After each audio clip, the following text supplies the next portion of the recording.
everyone, it is day 31, the last day of background dreary. I don't know if it's woo or if it's, I'm really mixed emotions about it. I'm truly proud that I've done every single day. Granted, some have been 2 videos in one to catch up some days through things happening in life, but I've felt a massive achievement for me personally. It's put me in a position where it's forced me to push myself, where before I would just completely avoid it. So this background dreary has, as crazy as it may seem at the end of December, and probably people thought she's not going to do it, she's not going to get through all that, and I did. And even I thought I may be biting off more than I can chew here, but I actually did it. I got to the end of it, and I've produced what I believe are some of my best work during this background series. I've also done some that have been a bit of a flump, and maybe not exactly what I had in mind, but do you know what? It was fine. It was fine. And every one of them videos, professionalism, it was not about that at all. I didn't want to edit anything. The odd few I did have to edit, and you can tell the ones that I've edited when they've got the credits at the end, purely because something may have happened. The dogs may have really barked, or the kids might have had an argument, or maybe I swore.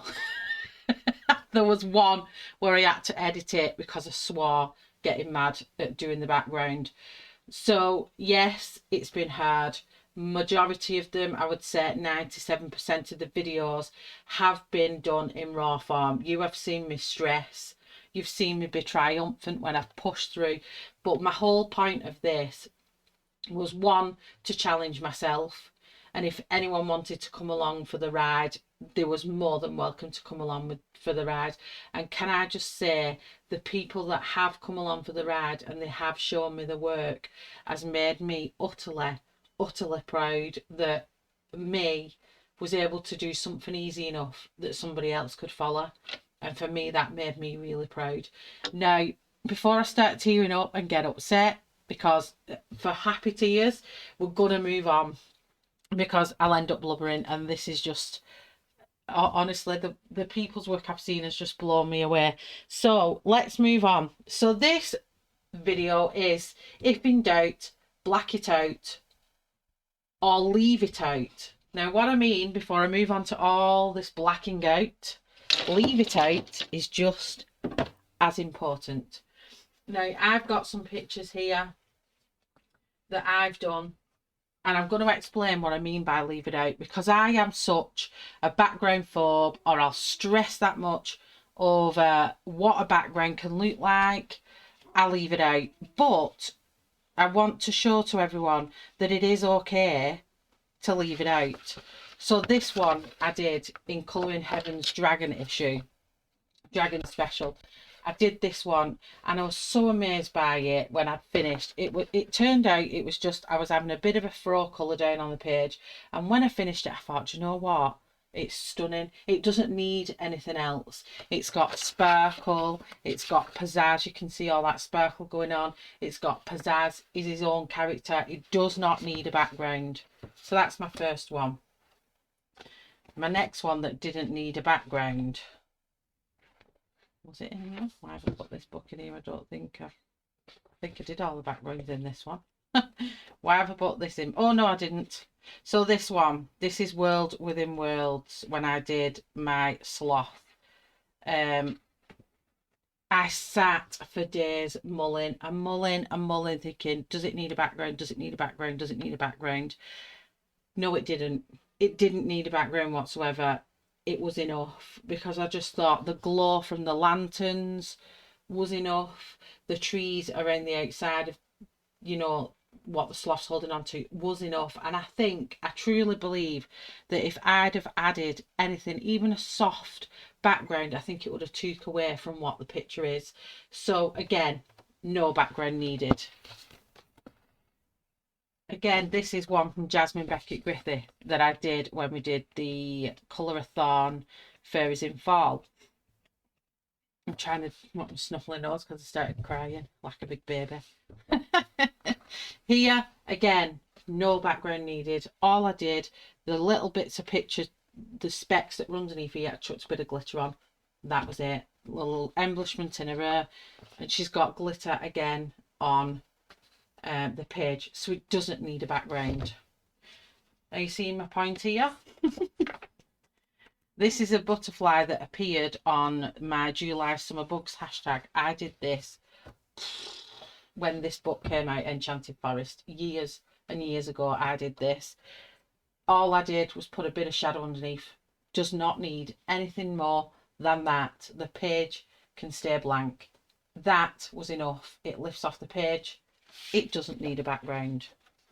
The next one I did was this one, this beautiful little squirrel, and I made his tail all fluffy, and I sat there and I thought, well, what background can go with that?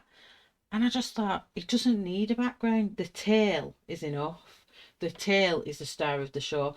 As much as all this is going on, the fur is the star of the show. It didn't need a background. Have I got one in Imagimorphia? I don't think I have. Just double check. No, I've not got one in Imagimorphia. I think I just put that there. Oh, yes, this is still to be coloured. But once these flowers are finished, there will be no background on this page because it doesn't need one. The horse stands out. The flowers will stand out. It does not need a background. Are you seeing my point here? Now, I did these Secoom's Magician's Table. These are potion bottles. Again, one of my favourite images that I've coloured ever. Across the board, it's my favourite. And the background is all blacked out in the artist image. And then in the middle, it's all like illuminated. And I was so scared. And I was thinking, if I do this, I'm going to ruin the back of my thing, because I don't have as much confidence with my backgrounds as I have colouring, so I didn't want to ruin it. And you know what, I don't even think that needs a background, because I could just put that in a frame as it is and put it on my wall and it'd be beautiful, and that is the way it's going to stay. I am not going to ruin that picture. And my last picture I'm going to show to you all is this one. Again, this was so close to my heart when I coloured this, because my dad was a massive horse racing fan. All my family on my dad's side, they've had horses, farms with horses. My great granddad worked with horses. So to me, it was a special image to me. And the horse, although the girl is beautiful and everything else, the horse made this picture. And I don't need to put a background on this, and I won't be putting a background on it. That is beautiful as it is. So my point here is, although I've done 31 backgrounds throughout this series, you do not need to always have a background. And I wanted to make that point clear across this, that although I've done all these backgrounds, I'm not saying that you have to do a background. I'm not saying that whatsoever to anybody. What I am saying is, challenge yourself to accomplish things in life. If you are an avoider, it's always best to try and dip your toe, and it's okay not to as well. That is the point I'm putting across. My challenges have hopefully helped others dip in that water like I've done. I'm not saying because I've done 31 days of backgrounds that now I'm going to go off and I'm going to do a background in every single picture. No, I won't. I will definitely not. It's just been a challenge. So please take away from these videos as much as you like to take away from it, but also take away from the fact that not everything needs a background. So if in doubt, black it out or leave it out. That is my quote for today. Now let's get on to the video in hand, blacking out. So many people, when I blacked out this image in Cute and Creepy, was like, Shell, how did you get that so smooth? So if you want to see how I got that so smooth, you will have to wait towards the end, because this will be coming last. What a tease, eh? What a tease. So before I get to the black background that I did in that one, I'm going to go through some processes that I have had in the past that I've used to black out things when I was playing around with different things, watching different videos, picking things up on in the past. Now, the easiest thing to go with first is going to be a normal chalk pastel. Now let me just zoom into my square a little bit just so everyone can see it more, what I'm doing. Let me just for the last time get my focus nice on here. That my mouse doesn't want to stay on it. Oh, I just missed that slightly. There we go. Okay. So what we're going to do with the pastel, easy peasy. Now I'm not going to do it with my finger, because it does get hard work doing it with your finger and you get absolutely covered in it.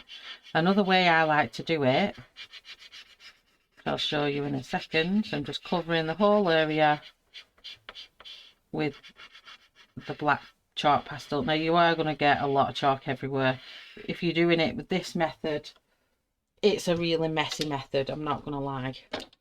But I have a normal charcoal blending stump.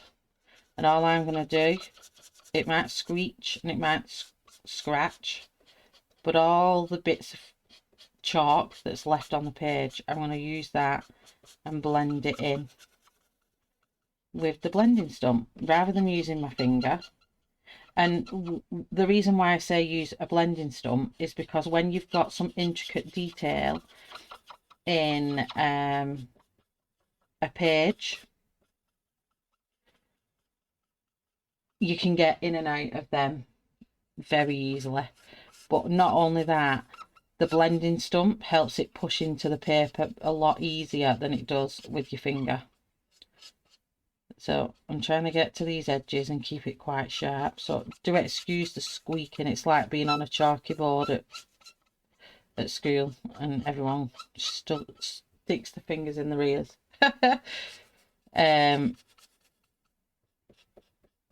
I'm not going to lie, it's noisy. And if you try and keep it on an angle, it makes less noise.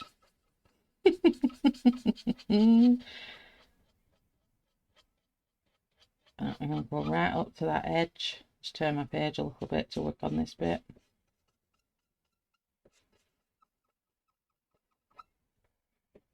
But chalk pastel are a lovely thing to work with. I wouldn't suggest using this on a massive scale. I mean, you can if you want to. It just might take you a while. It won't take you as long as some other methods. But you will get a blacked out background with it. I'm just going to make sure then I've covered all them areas. There's no little white bits hanging around. Make sure it's all in. Worked into them edges. And the blending stump just allows you to get right into them corners.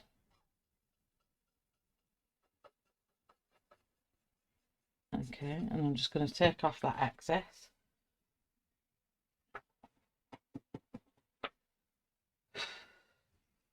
And then the trick that we learned off Robin, as everybody knows, I'm just going to get some clear water.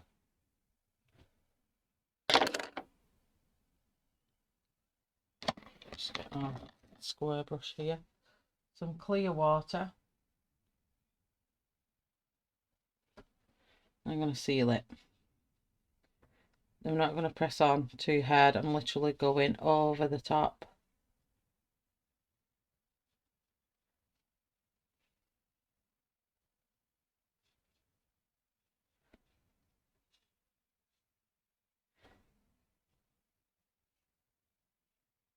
And this was the lovely Robin told us about that on a live stream once, and I was like, oh, you're a lifesaver, because then I don't need to use my fix-it spray all the time.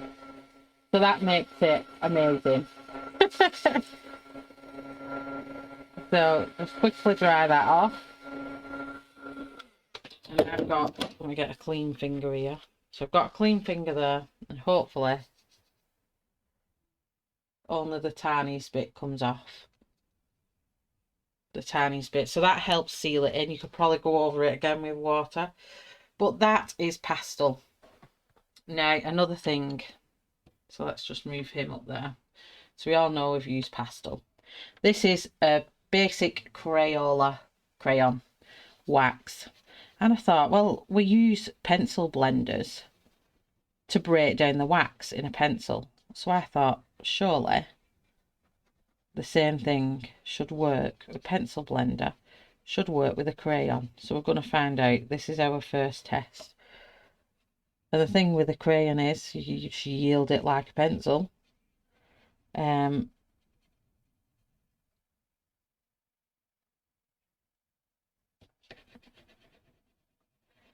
give it a good even layer as much as you can, getting rid of as many of them white. Whoops, I've gone into my Posca circle there a little bit. Whoopsie daisy. Maybe I'm not as good at yielding a crayon as I am a pencil. So once you've got, I'd say 99% of that area covered and maybe a few specks of white, because that's the nature of crayon, and give it a good layer over. What I'm going to do then is get our pencil blender and a Q-tip. Use this. Let me just open the window. It doesn't say it's toxic or anything like that on it, but it also, I don't think, says it's non-toxic. Let me just check.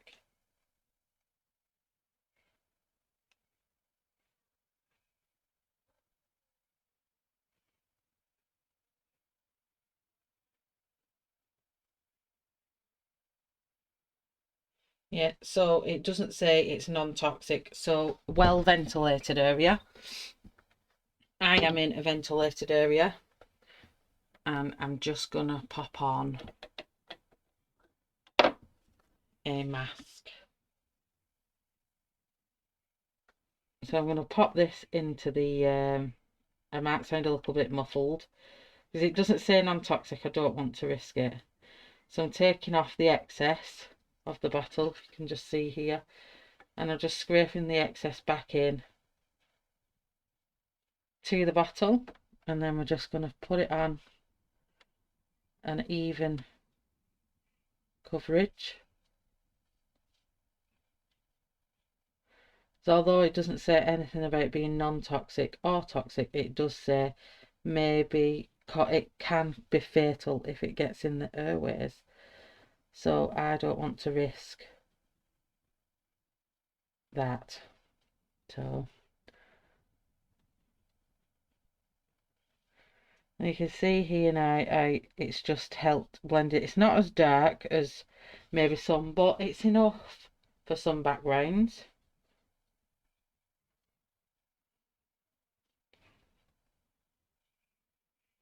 Okay, I'll put the lid back on that, and then I can take this mask off.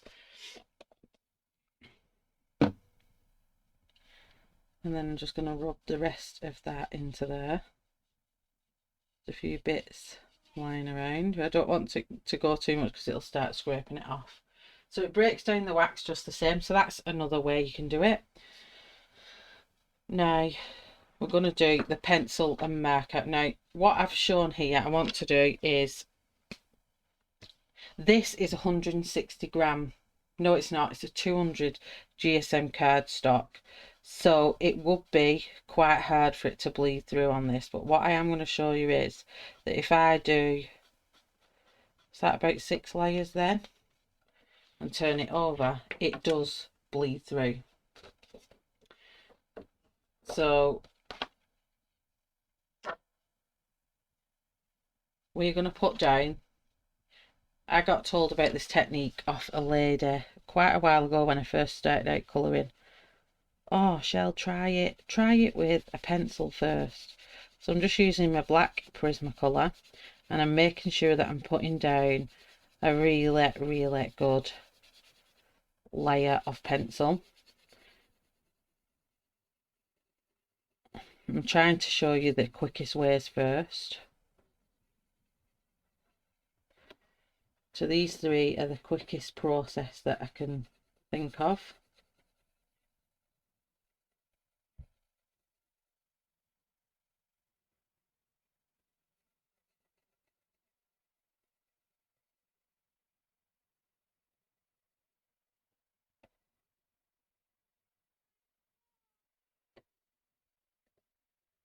And I've also done the background where you just use your marker. But this is to prevent the marker from going through. So what I'm going to do is make sure that every area is covered. Now, I'm not saying that this will 100% stop it from bleeding through, but I'm going to make sure I've got a good enough layer down. And doing it this way saves on your marker as well. I mean, you could spend the whole time colouring this section, your page in with the marker, but you'd probably not have much marker left at the end of it. So once you've got a good even coverage of your black pencil, I've just got here Illustrator Spectrum Noir brush marker. This is an alcohol based marker, True Black. And then I'm just going to go over the top of my pencil, everywhere where I've done that, and instantly you can see that it gives it good coverage straight away. Many of us probably know this technique, many of us, but for the beginner or anyone that may not know, this is how you do it. I mean, these aren't the juiciest marker pens. Some of them are and some of them are not.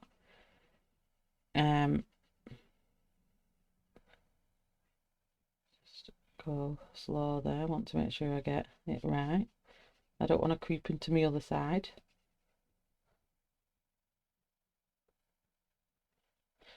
So once you've got your pencil down, which will be the most time consuming part, that's that bit done. You get really good coverage.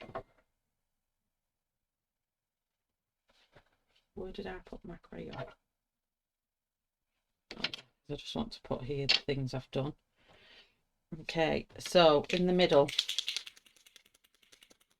we have good old black Posca. Now this I have done many times. If I black out with my acrylic paint, which I'll be showing you later, I do sometimes use my Posca pen that goes in into the cracks or the small areas, because it's acrylic paint. It helps with that, but you can use it on a whole. I wouldn't suggest it because maybe it would take up all your Posca pen, but I'm just showing you how quick you can cover a space with your Posca pen and how intricate you can get into things. I mean, like, you can get really fine, if I do that scribbly thing, you can get really fine lines with a Posca, so you can get really into the gaps of your pages, your colouring pages. You want to go in between.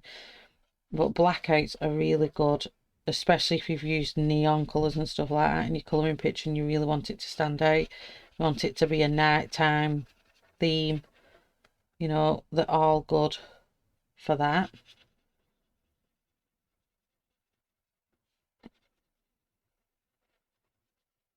Just as it dries, you'll see like little white specks coming up where you might have missed. You just fill them in. I mean, everyone knows a Posca technique. They're not hard to do. So that's Posca in the middle.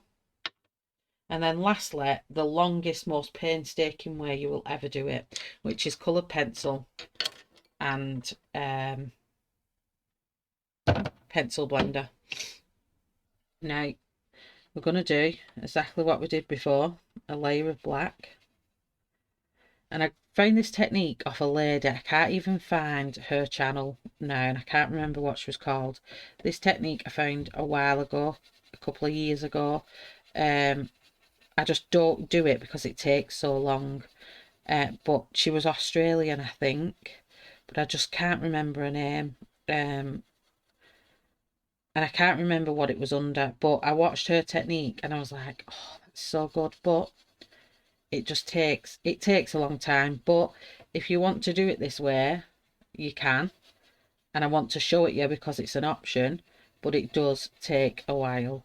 Especially I'm only doing it on a small scale here.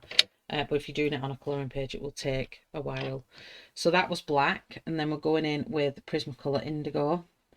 And she used the same technique. And I think I came across it when I was looking for things you can do with Prismacolors when I first bought this 72 set of Prismacolors. And I bought these before I bought my Faber-Castell because everybody was all Prismacolor. And I didn't like them. I wasn't a Prisma person, so I went on and I purchased my Faber-Castells, and then my thing with them went from strength to strength, and these just got left in the drawer. And it's only now since that I've started to like the Prismacolors as my colourings have advanced. I've started to like these. So you're trying to get like a grey effect. So I'm going to come in with Tuscan Red. Everybody knows, especially if you're a hairdresser, the undertones on blacks are blue and red. So you will always have a blue tinge to black when you've got a full black in your hair. And when you try and take black out, as we all know, it goes through the red stages. So putting the undertones in helps build on that black colour. So when you're producing it, the undertones are what you need to get a true black. So we're putting Tuscan Red down. And that's not what I learned from that video. That's what I know from colour theory in hairdressing.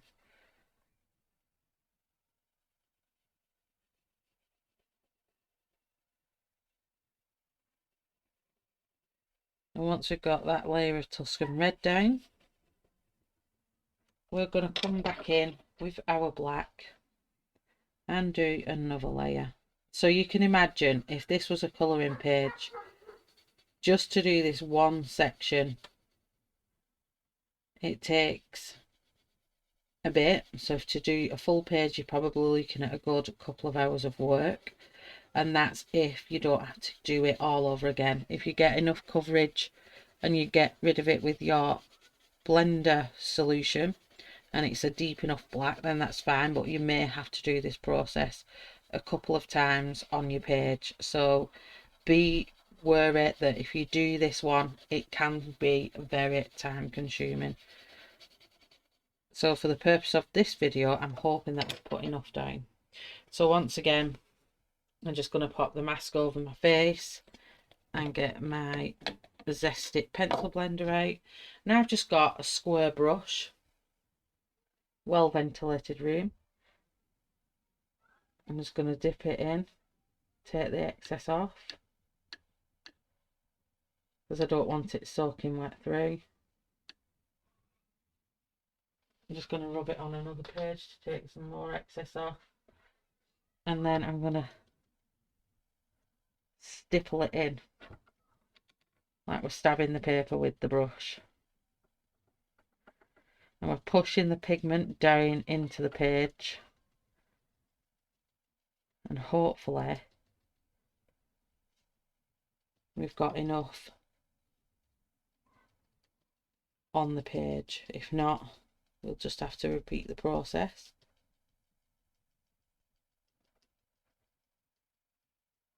This is obviously not going to be as easy to do this process on a full page, especially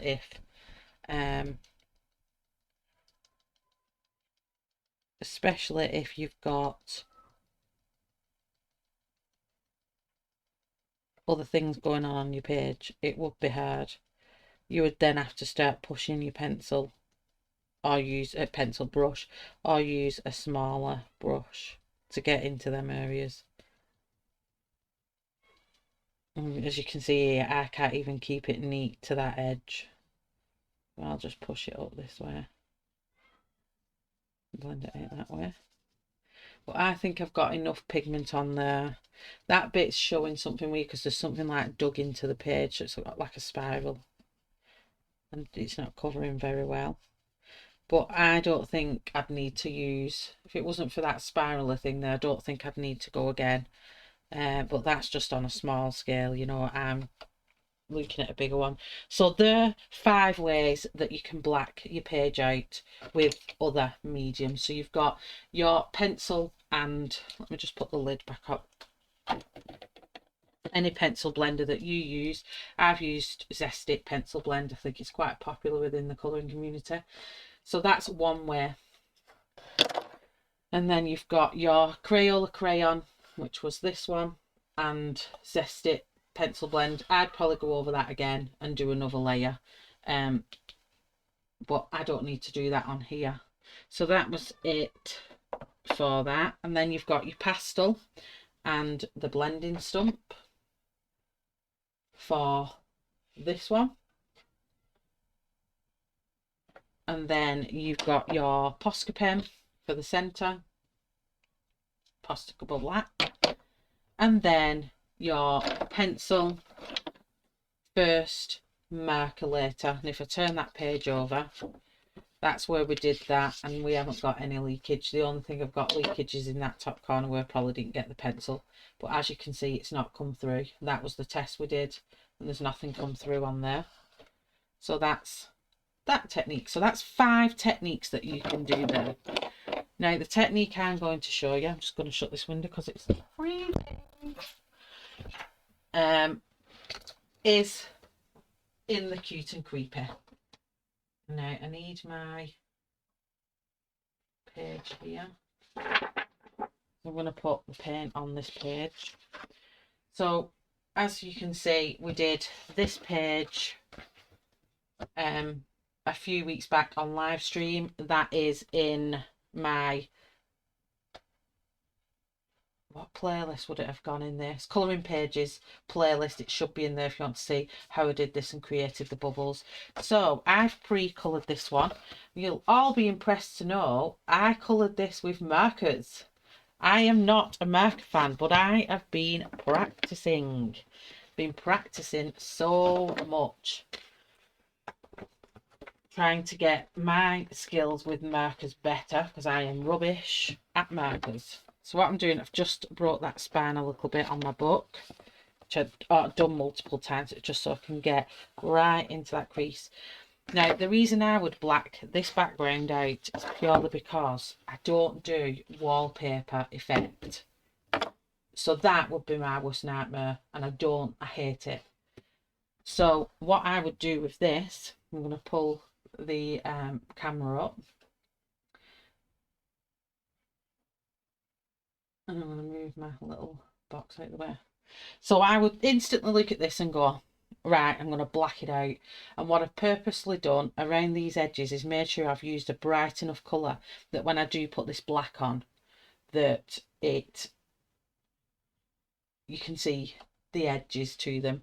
Now what I'm going to do, so I don't lose the edge of the knife, I'm going to put my highlights in the knife. I'm just going to use an Arteza white gel pen, and I'm going to put a highlight here on the very edge, and then a highlight here on the very edge at the top. And I'm only doing it slightly at the minute because I'm going to do something with that when it's done at the end, but it's just so we know, and the actual thing can take the highlight. So all this stem here is metal, and we'll pick them highlights up again further on, so the rest of that is in its body. So here along the knife edge, I'm going to keep that white gel pen there.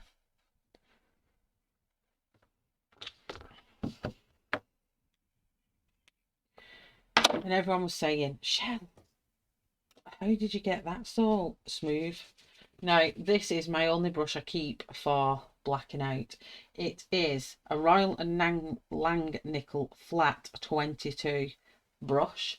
It's really fluffy. It's a really big, bristly, fluffy ended brush, and it's perfect to work with acrylic paints and get that gorgeous smooth edge. So I've just got here Daler-Rooney's Graduate Acrylic Black paint, and I'm just going to work bit by bit. I've just got it on a spare piece of paper, and all I do is bring it out, so I'm working on like an artist palette really, and I put it on. Just a second, I'm just going to put paper underneath here and things trying to roll off. Grab some out of my printer.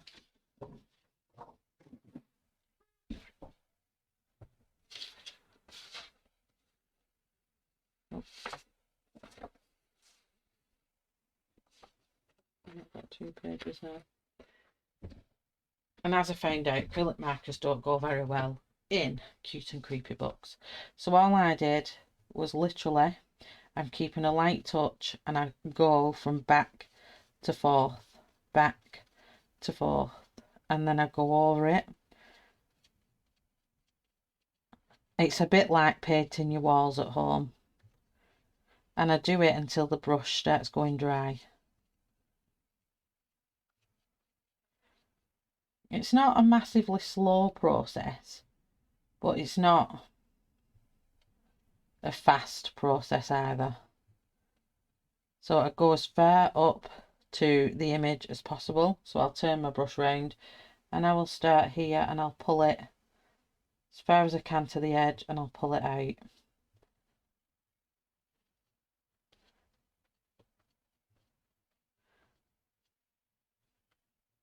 You're not going to get it completely smooth.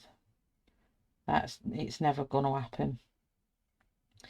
But it was the smoothest, it's the smoothest way I do it, and it gets it really covered beautifully, and then you can work on top of it really well because you've got it really smooth.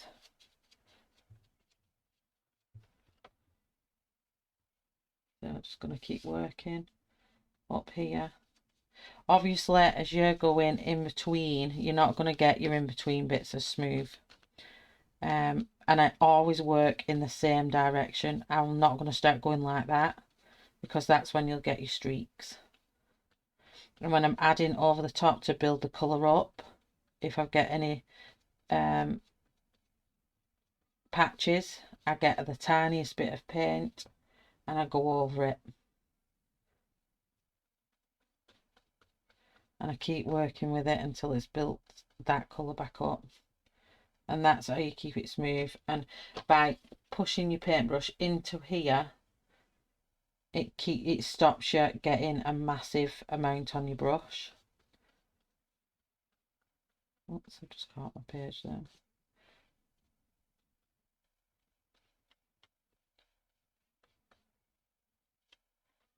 Just keeping everything just minimal, just not throwing too much on my brush. And a backwards and forwards motion, or a left to right motion. And that is basically how I do my really smooth, or I get my paint really smooth.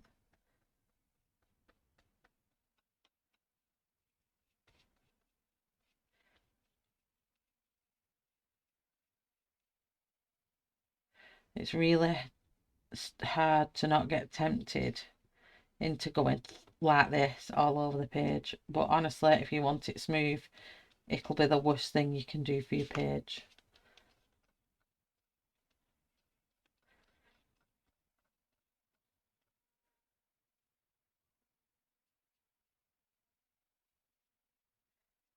Every little blob you put back on.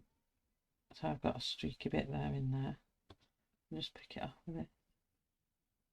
I don't want that on there. Like a lump of acrylic. Okay, so moving on to the bottom bit.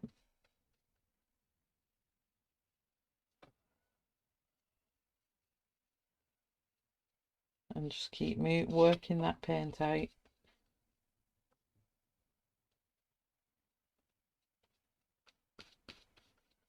until all your gaps have gone.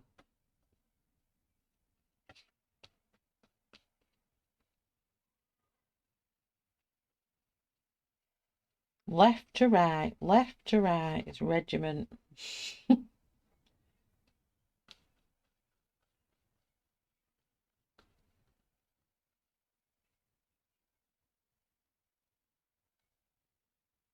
So get yourself one of these brushes. It'll be the best investment you make. I will try and link for the brush in the description. It's really important that you don't turn your brush that way and start doing that. Keep your brush flat.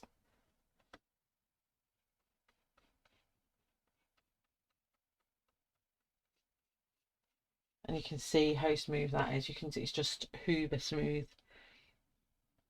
I'm going to get my edge here because I don't want it to go on that page next to it. So I'm just going to put a border on there and then I'm going to bring it out.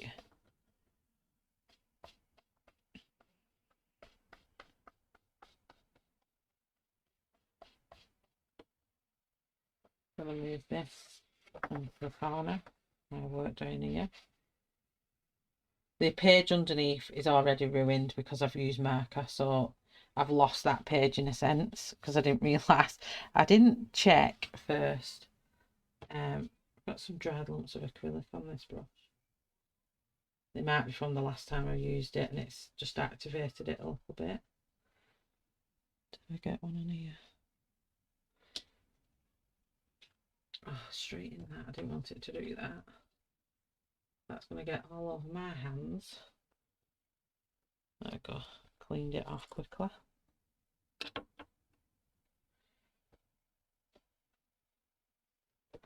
Either that or the acrylic's drying quick in the air. I'm going to work a bit quicker.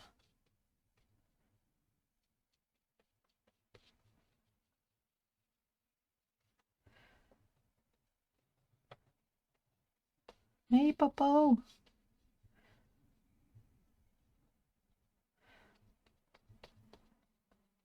My little puppy Vader comes upstairs with me when I do my recording.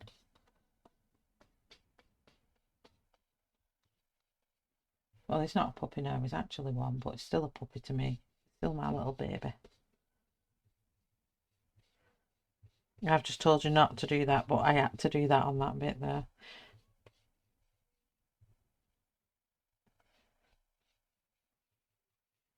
Working back and forth just to get rid of some of them markings there.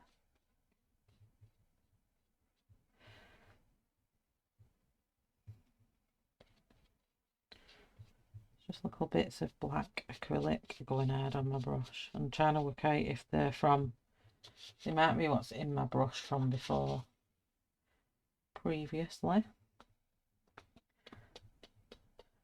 So I'm going to get that line going straight up there again. Back and forth, all the way towards the head. Because I want as little to do with the little brush as possible. But again, when I use the little brush, I'm using a flat brush as well.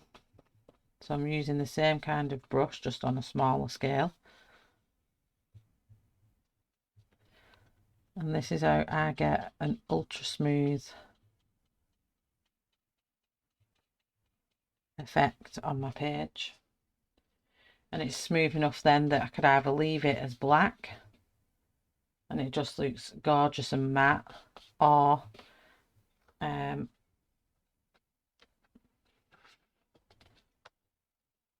can add my pencils to it if I want to, because it's smooth enough to draw over it.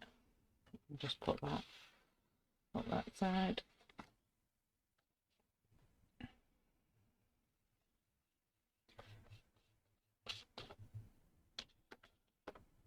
There we go.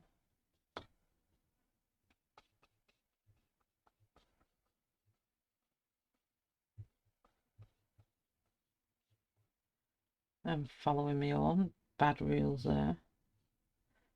I'm telling everyone left to right, left to right, left to right, and I've just automatically grabbed the brush and gone the wrong way with it.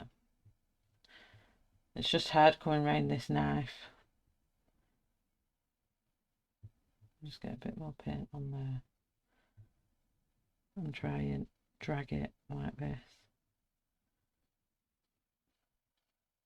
and then left to right.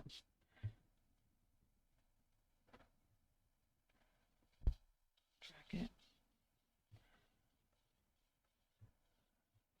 The rest can be done with the little brush. Okay, so I'm just going to move to my little flat Royal & Langley number 2 flat shader. And then again, I'm just going to go in and work left to right, keep it smooth. This is where I'm going to be really careful around the knife, because I don't want to spoil what I've done. I'm just going to work that edge really carefully.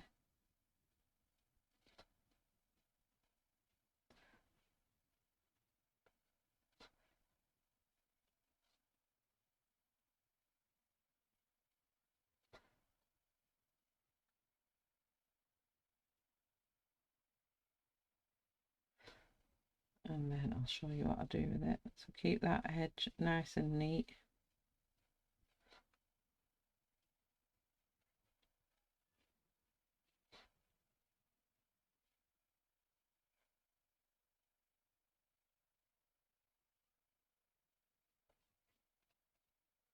Sorry if my dog's bark, I think someone's coming knocking at my door.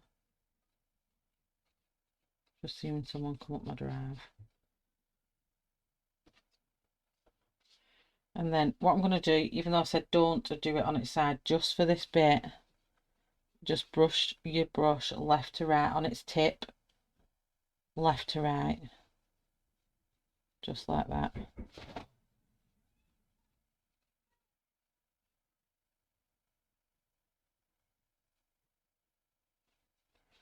And then pull it out to the same direction we was doing. Just bear with me a second.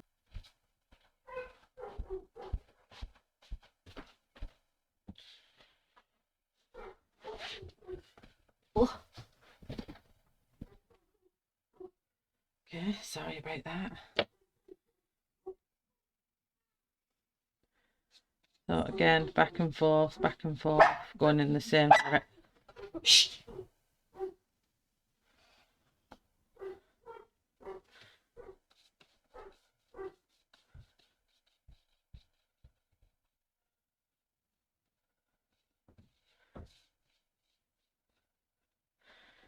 I'm just working slowly in these areas. So you don't want to lose your smoothness from rushing.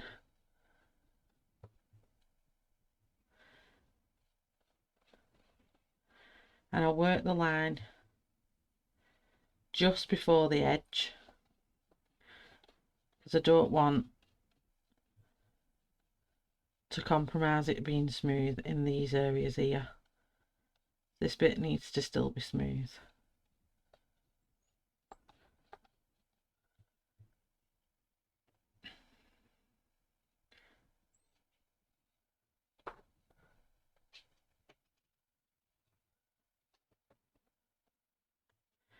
And then I take my big brush again on the tips and pull it outwards. The acrylic's drying on the paint as well, which is not what we want.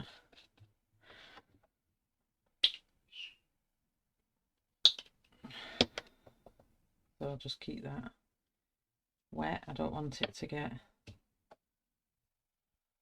really dry. So these areas here are inevitably are not going to be as smooth as you want them to be, but if you just work in your back to forth angle, what I've just shown, it helps to keep that momentum smooth.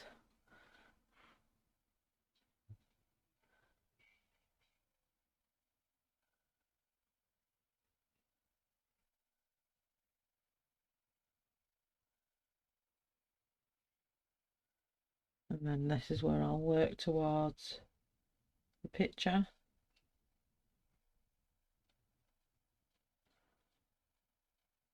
and then pull outwards to the left of wherever my space is, and then back and forth against that edge, and it still stays smooth.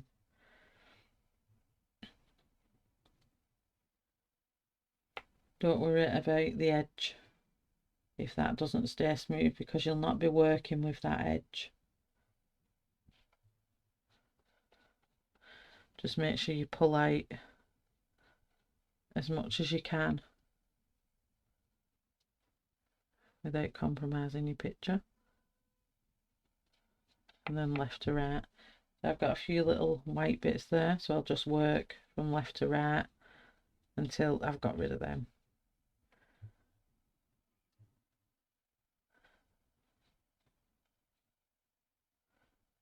And it really is as easy as that to keep it smooth. It's the way you use your brush.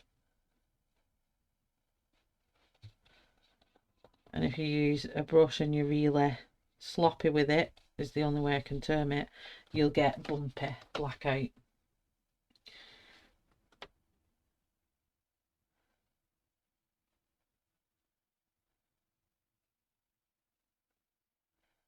So by just being that little bit more gentle with your brush,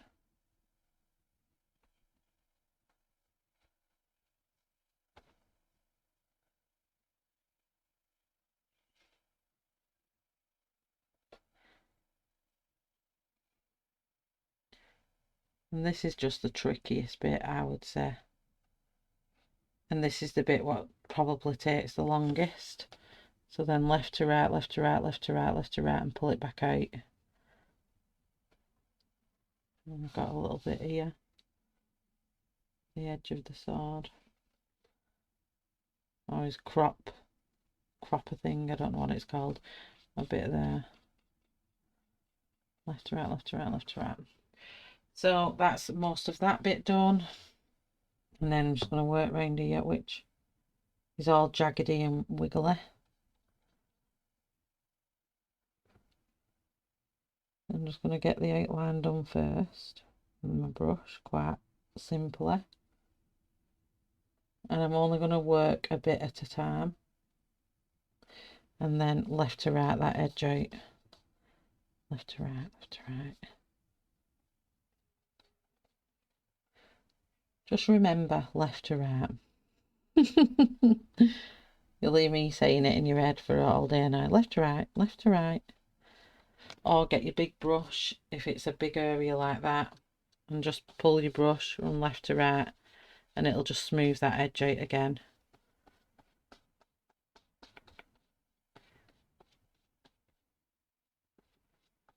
There you go. And I'll just wet the ends of that again because I don't want it to go super dry.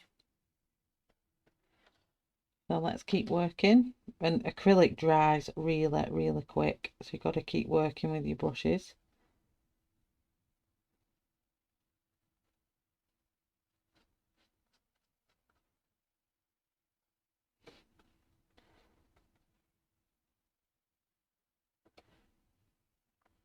Do a few at a time.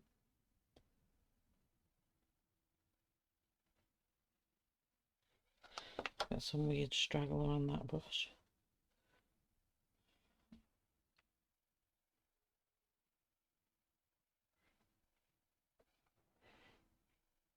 And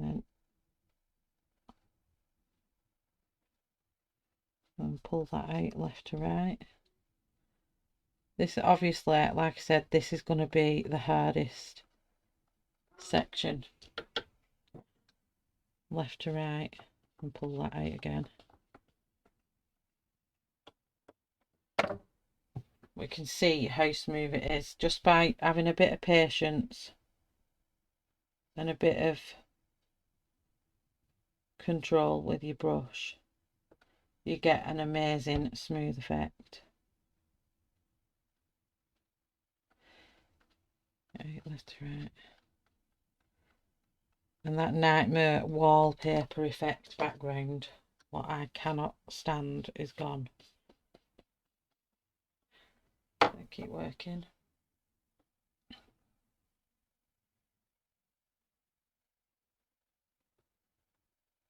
So here I've got some quite detailed areas. I'm just going to come out with that. I've got quite a lot of paint on my brush there. Just before that dries, I'm just going to go in there with that and pull it out. Just a bit lumpy.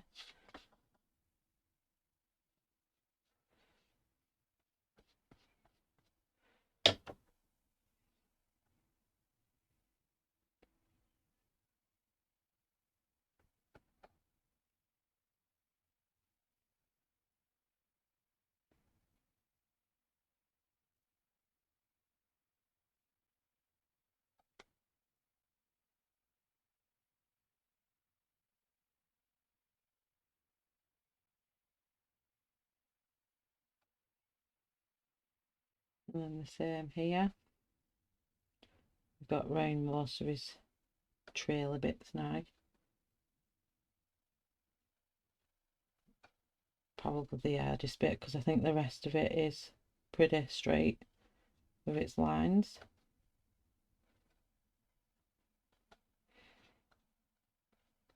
Move back to the left and right. And get my big brush and pull it out. There's a lump in that there. That's gone.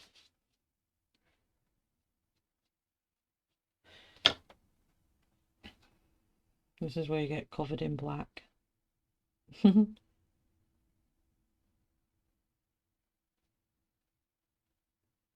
So these bits where you go inside here are going to be hard to stay really smooth. I'm not going to lie. And I don't see it being possible to be completely smooth. But you wouldn't need these to be smooth. In effect, that as much as you need the rest of it to look smooth, because you don't really look at the edges of the colouring, do you? You look at it as a whole. And as a whole, it looks smooth.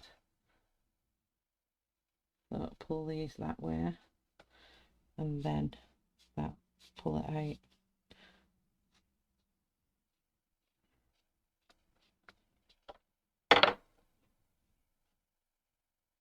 Okay, and then round here, last of them, then into this side.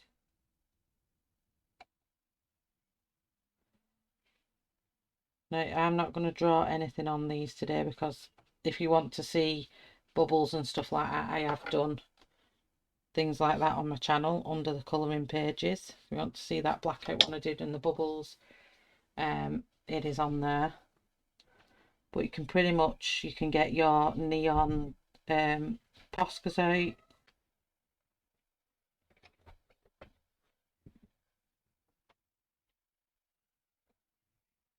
Pretty much catch what I did with them bubbles on there. Right, again, get the big brush, bit wet, and pull it out, and then just go left to right again. Pull it out.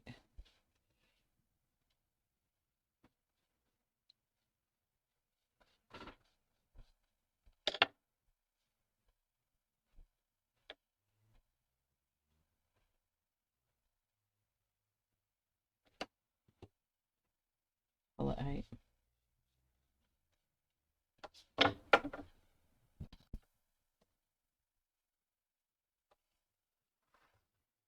Same with up here.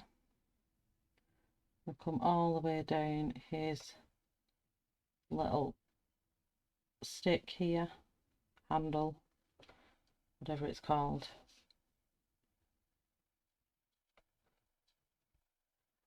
This is why using a flat brush helps here, because you can just keep your line really straight. Dab your bigger brush into the paint and pull it all out again. The trick is to keep dabbing your big brush into the paint because you don't want it to be dry going into this. What you're doing, you need it to be soft and fluffy, so it pulls out a really nice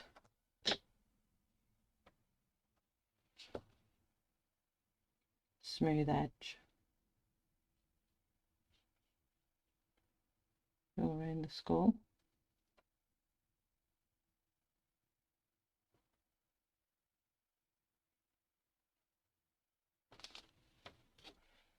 It's time consuming, but it's not as time consuming as doing a full out coloured background. Stubborn bit there that won't go black. Okay, so now the rest of it is inside, so you're probably not going to get as smooth as an effect here because it's inside these like hard tiny little sections. So I'm going to keep this brush as smooth as I can going round here.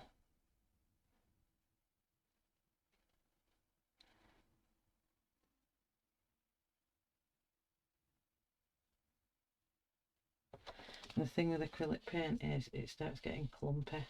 The other parts of the brush dries. You've got to keep your brush, keep wiping off the lumps of acrylic you've got on there towards the back.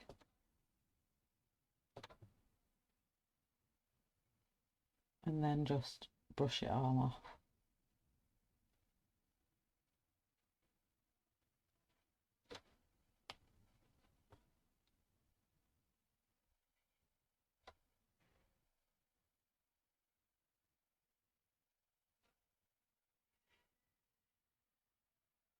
All around here.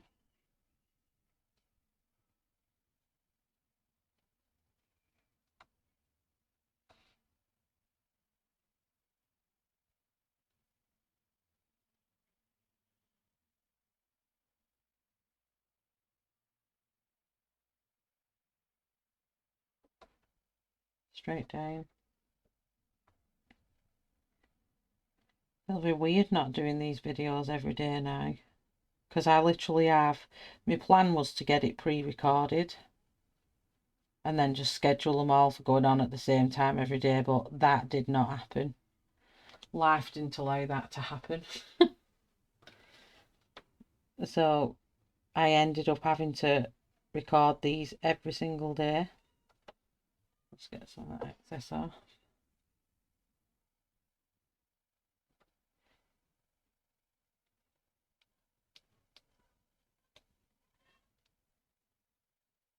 I'm sure all the kids around here have psychic abilities, and when I start recording they all descend on the street and start playing.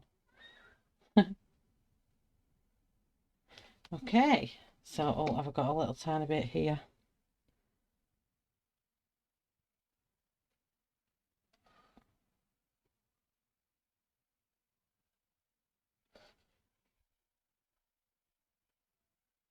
There we go. And that is how I get my smooth, and it is, there's no let me just get this brush here. I'll use this one actually because that's gone a bit dry. Don't even think that was a white spot. I think it was something that fell on my page. I'm just going to even that line out there. And when you look at that, it is completely smooth. There's no thick lines on. It's completely smooth. Let me pull that out. So there you have it with that one. And that is just using acrylic paint again, a 22 flat Royal & Langnickel brush, and the same, the size 2 flat shader brush. So long as you're keeping your flat brushes and you're keeping that motion and you do your whole page the same way, you will get this gorgeous effect. And then all I'd probably do on this, if I want to give it a bit of an effect, for this area that I'm doing,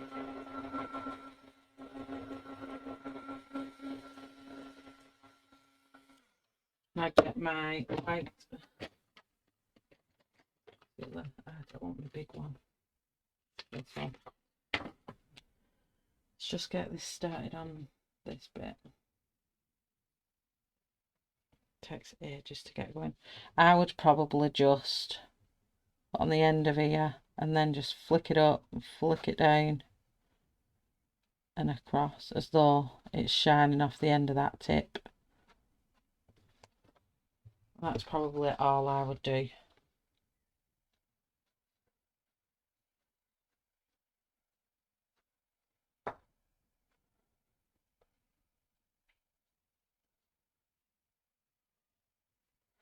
And then I'd probably just emphasise some of these highlights here. Let's maybe like flash it like this. And then same on that side, just to emphasize that it's just got a bit of shiny metal. For some reason my Arteza gel pens are not flowing like they're meant to. But that's probably all I would do. Just to emphasise it's got a sharp tip.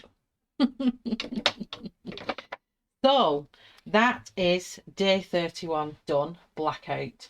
I'm going to give everyone a recap now of all the pictures on a little slideshow of everything I've done over the 31 days. So please enjoy. Thank you everybody so much. All the groups that have allowed me to post in the groups every single day. I've been hounding the groups with my little day 1, day 2, day 3. So thank you to all the admins who's allowed me to do that. Thank you to everybody that's come along, watched all these videos along with me, who's given me amazing feedback in the comments section, who's messaged me personally. All the ones that have took some inspiration from the challenge that I've done this month. Thank you all so very much. I will keep adding to these backgrounds throughout the year. It won't just be, right, that's it, I've stopped. If I come across a good idea, I'll put it on and I'll put it in the background and I'll just put it in my group. So make sure that you are part of Shellarty and Colouring Friends. The background sheets that I've used today are available on Shellarty and Colouring Friends. They're just logoed. I've printed this off in black and white so the coloured part's not come out. But these are available on my channel, on my Shellarty and Colouring Friends group for people to use if they want to do a creative background and keep it on file with the swatches that they've done to create that look. But as for sure, you've got 6 Blackout versions there. So acrylic, black paint, pastels, crayon and solvent, pencil and solvent, pencil and marker, and the good old Posca pen. So I hope you have a good time blacking out your books, and for now there's going to be a slideshow.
And that is the end, everybody. Thank you so much again for being part of Background Drew with me. Thank you so much once again for everyone that